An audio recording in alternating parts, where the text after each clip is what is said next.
Well, howdy there, Internet people. It's Belle again. So today, we're going to talk about Trump making Iran great again, regime change, and reality.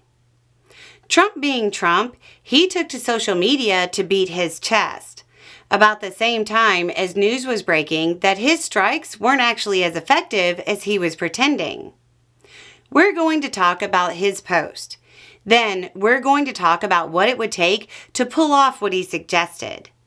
Then we're going to talk about some numbers to put his cute little joke in context. Trump posted, quote, "It's not politically correct to use the term regime change. But if the current Iranian regime is unable to make Iran great again, why wouldn't there be a regime change? MIGA. First, regime change actually is the politically correct term to use in this context. The technical term would be foreign-imposed regime change, but I won't quibble. People try to avoid using it or suggesting it, not because it isn't politically correct, but because it's stupid. It's costly, and the U.S. has a bad track record with it. Forcing regime change requires boots on the ground, a lot of them. I know the idea is to let them sort it out, but that might lead to an even worse government. It probably would. And then you have to figure out how to secure the hundreds of pounds of enriched uranium. So, we're back to the president posting on social media about an invasion. There's headlines saying he was trolling Iran about the whole thing. I get it. It's just a joke.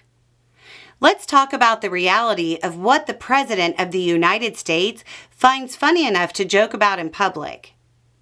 Using the ratio needed for occupation, he's joking about deploying 1.8 million Americans to a combat zone for years to come.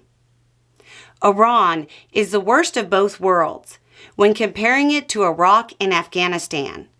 The fanaticism and unforgiving terrain found in Afghanistan, combined with the arms and population twice that of Iraq. A military with so many links to non-state actors that the U.S. asked for their help when we went into Afghanistan, and they gave it to us. One of the advisors was a guy named Soleimani. Maybe you've heard of him. The number of hurt and lost would easily be doubled. In the most generous reading, he's joking about putting Americans in harm's way.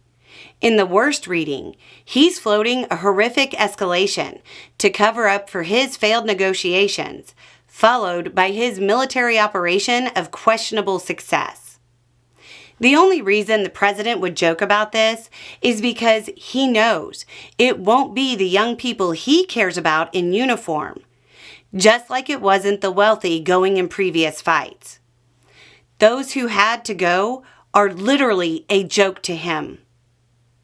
Anyway, it's just a thought. Y'all have a good day.